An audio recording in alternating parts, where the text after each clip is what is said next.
everyone. Welcome back to Someday I'll Have a Podcast, where I encourage you to make your someday today, but where I also talk about literally anything and everything, whatever is on my mind that day or week or month that I feel like I could make an episode out of.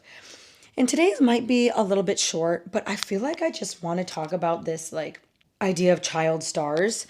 And this idea came because I recently was on Snapchat, which I've since deleted because it was taking up too much time. And I'm just like, what is the point of the Snapchat discovery page? And I did a whole episode about that before. But you know, when you scroll over and then you're going to watch people's stories, but then it's like it gives you all these weird things about like the happenings in Hollywood and like what's going on.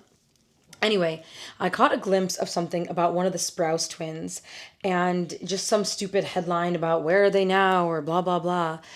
And I'm looking back feeling so grateful that my parents never let me try to be on Disney Channel. And I know that sounds crazy, but does anyone remember? I feel like people my age, around, anyone who grew up in the early 2000s will remember they would put like on Radio Disney or just on the radio or even like maybe on Disney Channel, they would have commercials of like, this week in Chicago, Illinois, there will be a open casting call. You could be on Disney Channel, just like your favorite TV shows, Hannah Montana and Wizards of Waverly Place. And like, I would beg my parents to like take me to one of these casting calls. At the time, I was like 8. I had no idea what that meant. Had no idea what went into that. Didn't realize you had to literally like the things that you need for a casting call. You need headshots. You need a portfolio. You need experience. You need blah, blah, blah, right? Me as a child had no idea. And not even that part, but I'm just so grateful that my parents never like took that seriously or like tried to turn me into some sort of child star, even though I like to think I could have been successful. I feel like I'm just so glad I never was pushed to do something like that, because I look at all like the Disney Channel stars of our day and like how frankly messed up their lives are, or just the fact that they were pushed into stardom at such a young age and the intense effects that it had on them and their stories. Like I listened to Miley Cyrus interviews and just how like her family and also the people that she was working with as a child was forced into drugs and addiction and just exploitation, complete exploitation. And I'm not saying that these people shouldn't be held accountable, like the adults, like Miley Cyrus, for example, shouldn't be held accountable for their actions. But if you think about, you really do become a product of your environment, right? The same way that kids who grew up in poverty watching their parents, sling drugs to pay for whatever, books or food or anything like that, often statistically they grow up to do the same things. And not saying whether that's excusable or not, like that's not what this conversation is about, but you do become a product of your environment. And you look at people like Miley Cyrus, the Sprouse twins, Demi Lovato. Has anyone heard any of Demi Lovato's stories about like being on Camp Rock, being like 17 or whatever, and being like so addicted to cocaine she couldn't think straight? Like, it's absolutely crazy. And while stardom sounds like a wonderful thing, especially to children, especially when you are a kid and you see kids your age and like around your age, like living it up on television shows, especially like the golden age of Disney Channel, it looks like this luxurious, fun, fabulous lifestyle. But behind the scenes, you often hear that it's just simply not. And I recently have gotten Allison Stoner's reels on my Instagram and my Facebook page too, and she talks about like she wrote this book about Camp Rock and her experiences growing up as a child star and on Disney Channel. And while I haven't read the book yet, I do plan to, and it just is so interesting hearing just these little snippets too of like what it was like. And does anyone remember like a couple years ago it started to come out, all of the trigger warning for assault, but all of the really intense things that were happening on set for Nickelodeon, all the, what was it? Oh my God, what was his name? David Schwartz? Dan Schneider. When all the stuff about Dan Schneider was coming out and how he was abusing the children that he was working with, and like many of them, actually most of them, and that's just absolutely horrifying. And I think about how, of course, how different my life would be from like, stardom and fame, but also how different my life would be from the trauma that I would have gone through to achieve this level of fame and notoriety and all these things. And it's actually so intense. And I recently watched this docu-series called Born to be Viral. I forgot what it's on, maybe like Paramount Plus or something, one of the random one, Peacock maybe. I don't know. I can put it in the show notes, but it's called Born to be Viral, and it's about kidfluencers, which is like the new wave of like the 2000s Disney Channel kids. It's like these kids that are being exploited by their parents for money, to make these videos online, on YouTube, on TikTok. They're bajillionaires now.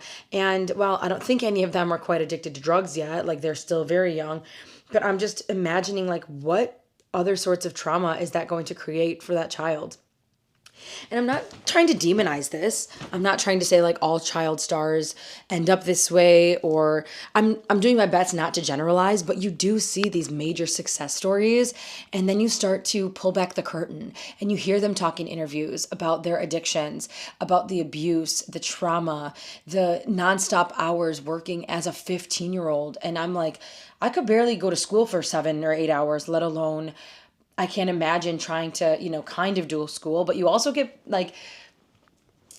you get gypped out of an education for the most part. You go straight into show business, and wow, that sets you up for the future, because eventually you can do anything you want. You can be a business owner, whatever, because you have that money to back you up.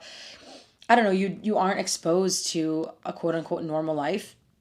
And again, I don't want to demonize this and say like there's one way to do it and one way not to. Like, who am I? I don't have that experience of a child star.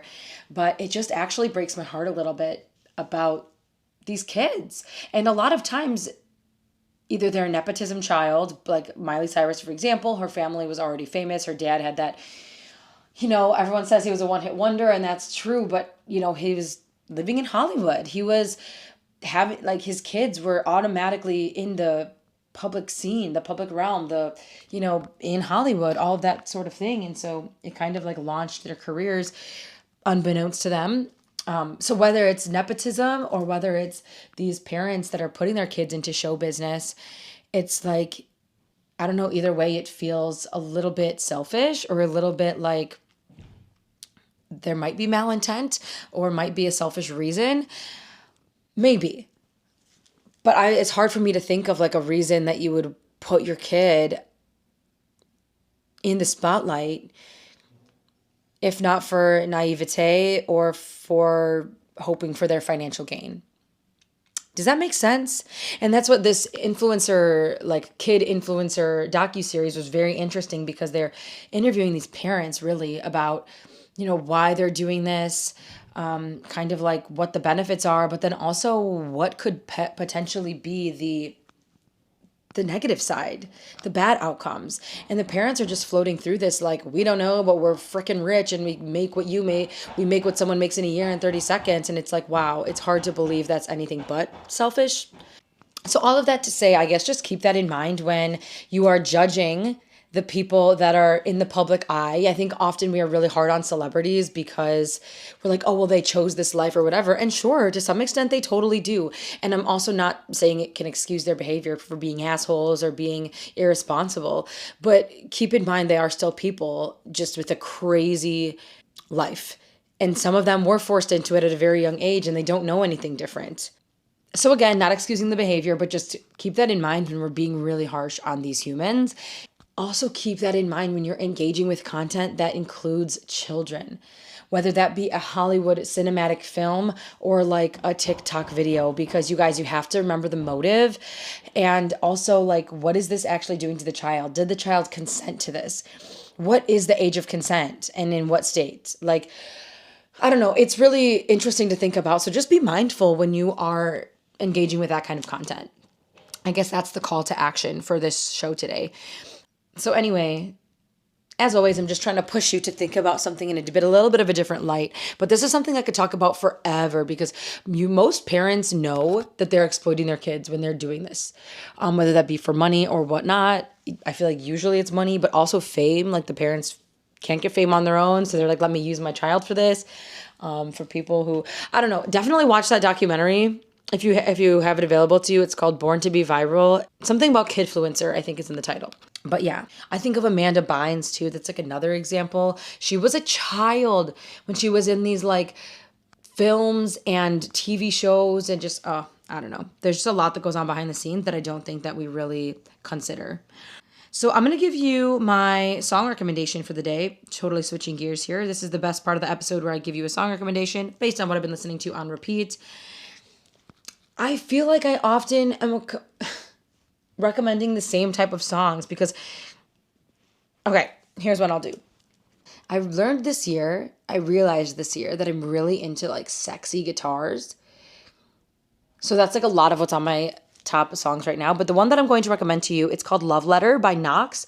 This band I feel like has recently made it onto the scene. Oh, did I recommend this in a previous episode? I don't know. If I did, it means it's great and I like it. So listen to Love Letter by Knox. I feel like they're relatively new, relatively small, but I really like their music. It's like very like pop punk, so very easy to listen to if you're not into like alternative music, but like, I don't know. It's good. Listen to it. It'll be linked in the show notes as well. And thank you so much for listening, spending a few moments of your day with me. I hope that you can be challenged to think about something in a new way and also make your someday today. I hope you're encouraged to make your someday today, no matter what that looks like for you. Someday never comes. So this moment, this day, the present is all we really have. So do with that what you will. And thank you for listening.